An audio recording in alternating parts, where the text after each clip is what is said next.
Hello, good morning. मी क्रांती पाटील. आपल्या सगळ्यांचं वाचलं एक नवी सुरुवात ह्या यूट्यूब चॅनलमध्ये खूप खूप स्वागत. आज डेली ब्लॉग बनवायचं कारण असं की मी 4-5 दिवसाआधी नाशिक आली होती. बाळाला जरा बरं नव्हतं म्हणून डॉक्टरकडे. तर आता आम्ही परत चाललो आहे माहेरी माझ्या. तर आता माहेरी जाता जाता आम्ही आमच्या गावी जाऊन येतो आहे निवाण्याला. आणि माझ्यासोबत गोलू पण आहे. आम्ही ऑल फॅमिली, गोलूचे पप्पा सोडून आम्ही सर्व चाललो आहे आमच्या मळ्यात. आम्ही सगळे खूप एक्सायटेड आहे कारण मी जवळपास 2.5 वर्षानंतर किंवा 1.5 वर्षानंतर चालली आहे. असं बघूया, मळ्यात खूप सध्या डेव्हलपमेंट चालू आहे. खूप इंटरेस्टेड आहे आम्ही जायला मळ्यामध्ये. बघूया पुढे, बघत राहा ब्लॉग कसा होतो काय नाही, बघूया. आता निघतोय आम्ही नाशिकवरनं.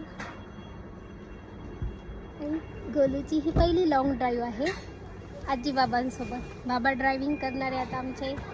आजी येत आहे, व्हिडिओ बनवते मी. सो आम्ही निघालो आहे. इकडे आजी, बाबा आणि गोलू. आम्ही चाललोय सगळे मळ्यात, है ना गोलू?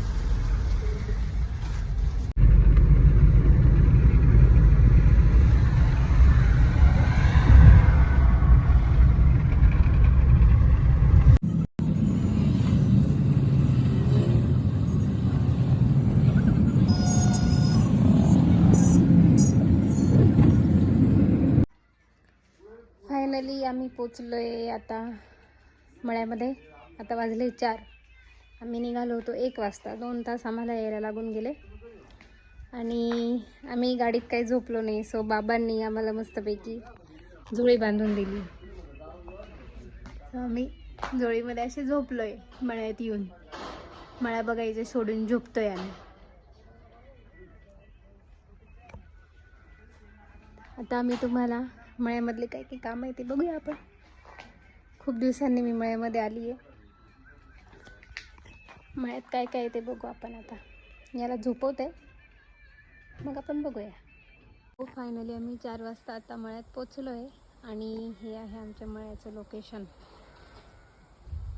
हा समोरच डोंगर आहे. इथे एक 1 रूम किचन बांधायचं काम चालू आहे सध्या. आणि ही आमची 200 फुटाची चाळ. ही आधी 100 फूट होती, आता ही 200 फूट करतोय. आणि ही एक चाळ होती 100 फुटाची, जुनी चाळ आहे ही.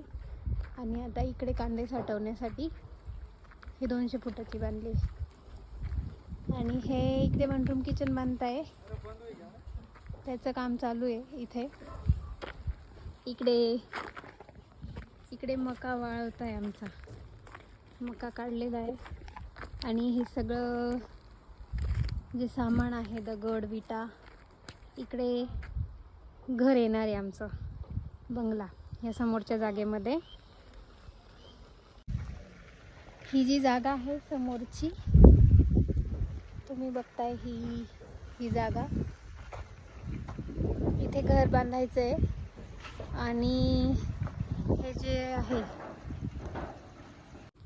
हे 1 रूम किचन याकरता बांधायचं आहे की घर बांधताना मग राहण्याची सोय, घर बांधायला 6 महिने 7 महिने निघून जातील. सो इथे छोटंसं राहण्यासाठी करून घेत आहे तोपर्यंत.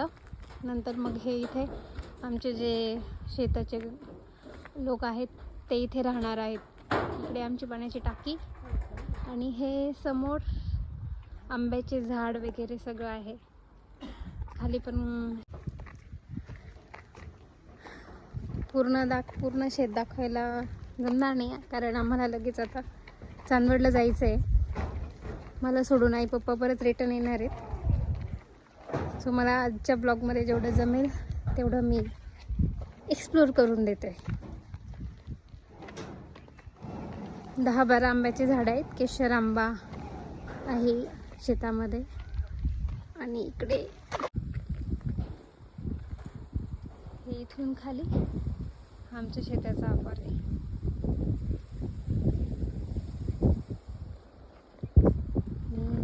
हा समोरचा पुढचा व्ह्यू मी आता थोडी पुढे येऊन तुम्हाला दाखवते.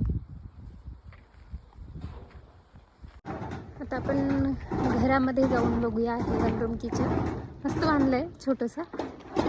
ते रेडी झालं का बाळाला घेऊन आम्ही होते 15 दिवसाला मस्त घरामध्ये बघू. इकडे आई पप्पा घर बघताय.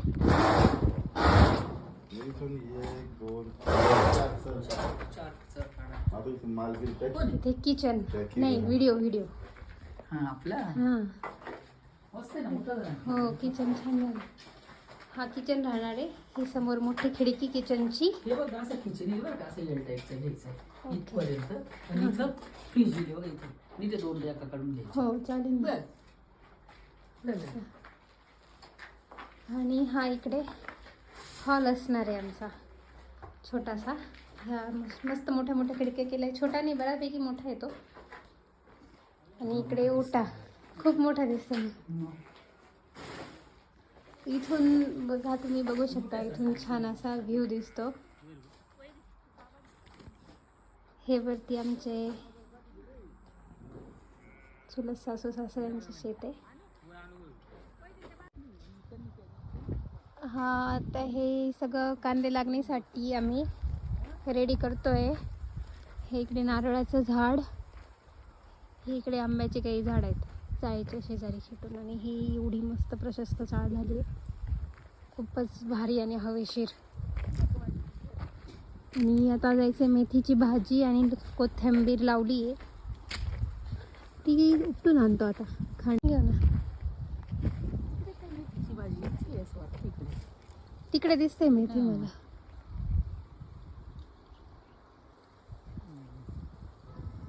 कांद्याचं रोप पूर्ण कांद्यांचं पूर्ण ट्रॅक्टरवरून घेतलेली असं पाळे दिसतं ना तेव्हा. आणि आपली विहीर त्या तुकड्यात आली ना तिकडची खाली तिकडे. 2 नंबरच्या तुकड्यात विहीर आली. तर मी मेथी तोडतोय, सॉरी उपटतोय. अजून काही इकडची छोटी आहे ही. आणि हे आहे कांद्याचं रोप. इकडे वावर तयार करताय. वावर तयार म्हणजे आता ऑलमोस्ट होतच आलं आहे. 8-1 दिवसात कांदे लागण होईल. आणि चांदवडला घरी न्यायला आम्ही मेथी घेतो आहे. थोडीशी मेथी आणि कोथिंबीर ताजी मस्त. हे इकडे वावर तयार केलेले आहेत कांद्यासाठी. एकदा कांदे लागण झाली का आणि चाळ पूर्ण रेडी झाली का परत एक ब्लॉग बनवेल मी. आणि घर होईल तेव्हा परत एक बनवेल. हा आहे आमच्या पूर्ण शेतीचा व्ह्यू. आय होप तुम्हाला आवडेल. जेव्हा सगळं व्यवस्थित रेडी होईल तेव्हा परत एकदा आपण हा ब्लॉग बनवूया. आणि हे आमचे पप्पा, सगळ्यात कष्ट करणारे व्यक्ती शेतीमध्ये.